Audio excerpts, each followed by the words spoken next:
Hello बच्चों, नमस्कार। आज हम ज्ञान एवं पाठ्यक्रम के अंतर्गत जो सुधार पाठ्यक्रम से संबंधित जो दोष और सुधार का टॉपिक चल रहा था, उसमें हमने माध्यमिक स्तर के जो दोस्त थे जिन्होंने माध्यमिक स्तर पर जो सुझाव दिए गए थे, यानी कि मुदालिर आयोग के द्वारा जो सुझाव दिए गए थे उनके बारे में अध्ययन कर लिया था। आज का अपना टॉपिक है कोठारी आयोग के संबंध में, कि पाठ्यक्रम में कोठारी आयोग ने कौन कौन से सुझाव दिए पाठ्यक्रम के सुधारों के लिए। यानी कि आज का अपना टॉपिक क्या है? कोठारी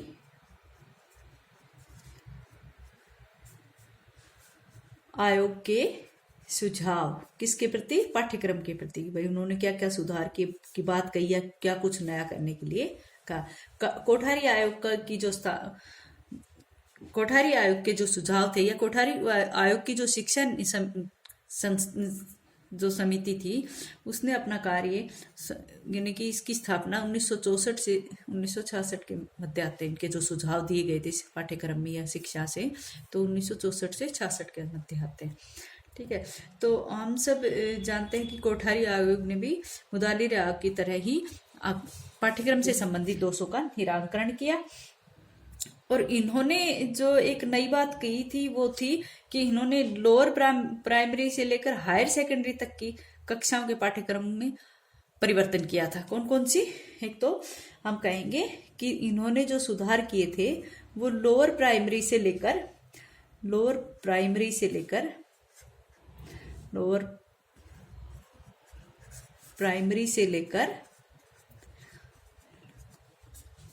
हायर सेकेंडरी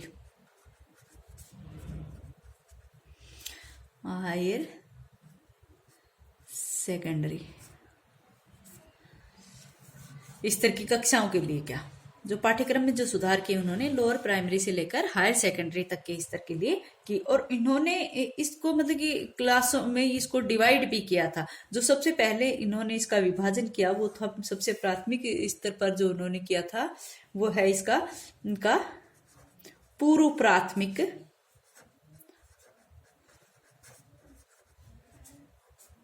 प्राथमिक स्तर।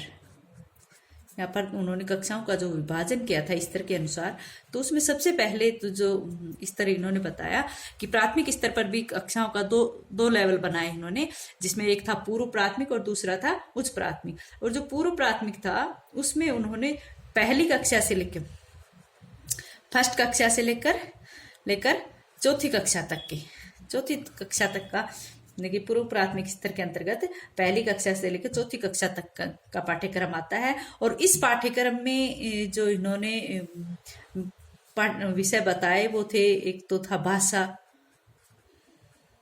भी एक भाषा का बच्चे को ज्ञान होना चाहिए, भाषा, गणित, या फिर इन्होंने कहा कि जो कार्य अनुभव बच्चा जैसा करता है उसको अनुभव करता है, तो कार्य अनुभव, या फिर कुछ ऐसी सृजनात्मक क्रियाएं,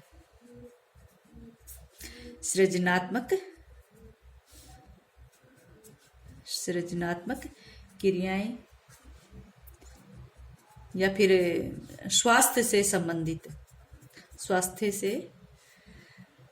संबंधित शिक्षा, स्वास्थ्य शिक्षा कह दो उनको, या फिर समाज सेवा पाठ्यक्रम के अंतर्गत इन्होंने प्राथमिक स्तर की जो कक्षाएं बताई 1 से लेकर 4 तक, उन कक्षाओं में भाषा पढ़ानी चाहिए बच्चों को, गणित, कार्य अनुभव, सृजनात्मक क्रियाएं और स्वास्थ्य शिक्षा या समाज सेवा, इस तरह की का पाठ्यक्रम उनके लिए होना चाहिए। नेक्स्ट जो था वो था उच्च प्राथमिक कक्षाओं को 2 पार्टों में इन्होंने बांटा। तो नेक्स्ट जो था वो क्या था? उच्च प्राथमिक स्तर। और इसमें क्लास स्टैंडर्ड कौन सा था? वो था 5वीं कक्षा से लेकर 7वीं कक्षा तक। और इनका पाठ्यक्रम किस प्रकार का बताया? इनके पाठ्यक्रम में उन्होंने बताया कि 2 भाषाएं होनी चाहिए, 2 भाषाएं, और साथ में नैतिक शिक्षा या वह आध्यात्मिक, नैतिक व आध्यात्मिक शिक्षा भी 5वीं से लेकर 7वीं क्लास तक की बच्चों के लिए आध्यात्मिक शिक्षा, और साथ में गणित,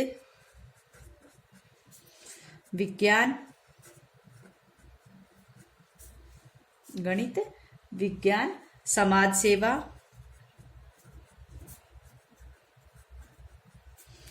कला, और नेक्स्ट ये जो अपनी स्वास्थ्य शिक्षा है, यह आ जाएगा शारीरिक शिक्षा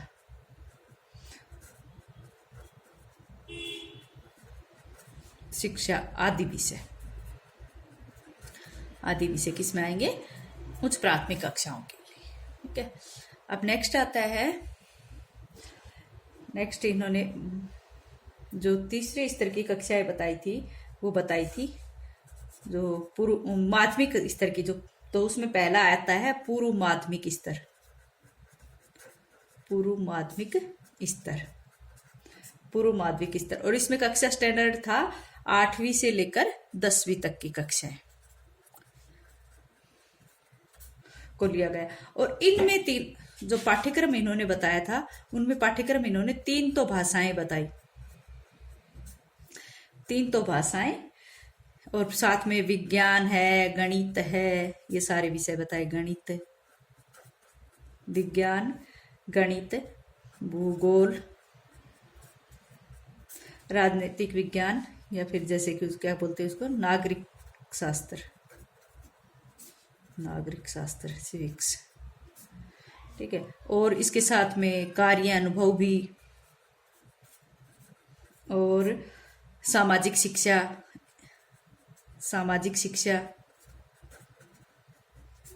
शारीरिक शिक्षा व नैतिक शिक्षा। ठीक है, ये सारे विषय इसके अंतर्गत, शारीरिक शिक्षा व नैतिक शिक्षा। इस तरह का पाठ्यक्रम किसके लिए होना चाहिए? पूर्व माध्यमिक स्तर की कक्षाओं के लिए। नेक्स्ट जो थी उन्होंने बताई, चौथे नंबर की जो कक्षाएं थी वो थी उनके लिए उच्च प्राथमिक, कोठारी आयोग के अनुसार उच्च माध्यमिक स्तर की कक्षाएं। उच्च माध्यमिक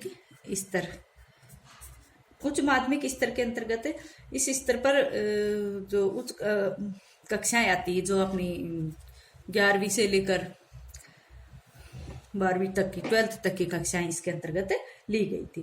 ठीक है, लेकिन इसमें जो पाठ्यक्रम था वो किस प्रकार से था? पहला इन्होंने बताया कि जो उच्च माध्यमिक स्तर की कक्षाएं हैं, उनके विषय इस प्रकार से होने चाहिए। सबसे पहले उनमें एक विदेशी भाषा होनी चाहिए, 2 भाषाएं होनी चाहिए, 2 भाषाएं, भारतीय और 1 भाषा विदेशी। उच्च माध्यमिक स्तर के जो बच्चे होते हैं उनके लिए। ठीक है, और 3 विषय अन्य होने चाहिए। 3 विषय में जैसे कि बच्चा अपनी चॉइस के अनुसार 3 विषय चूज करेगा। कौन कौन से होंगे?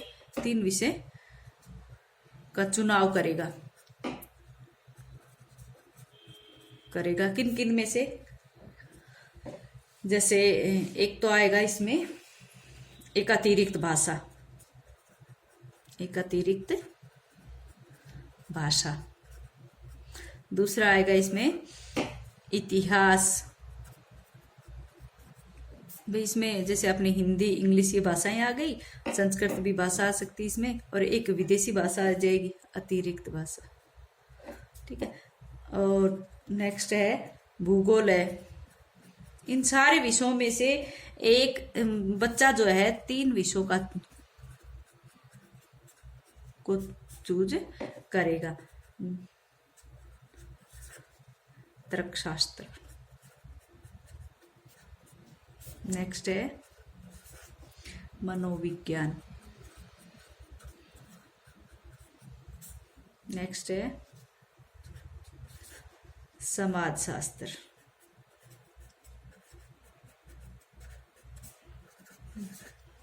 कला, नेक्स्ट है भौतिकी,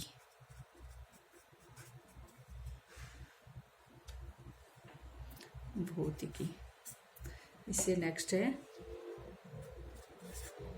मैं सारे विषय लिखवा रही हूँ, रसायन शास्त्र या फिर गणित है, जीव विज्ञान है,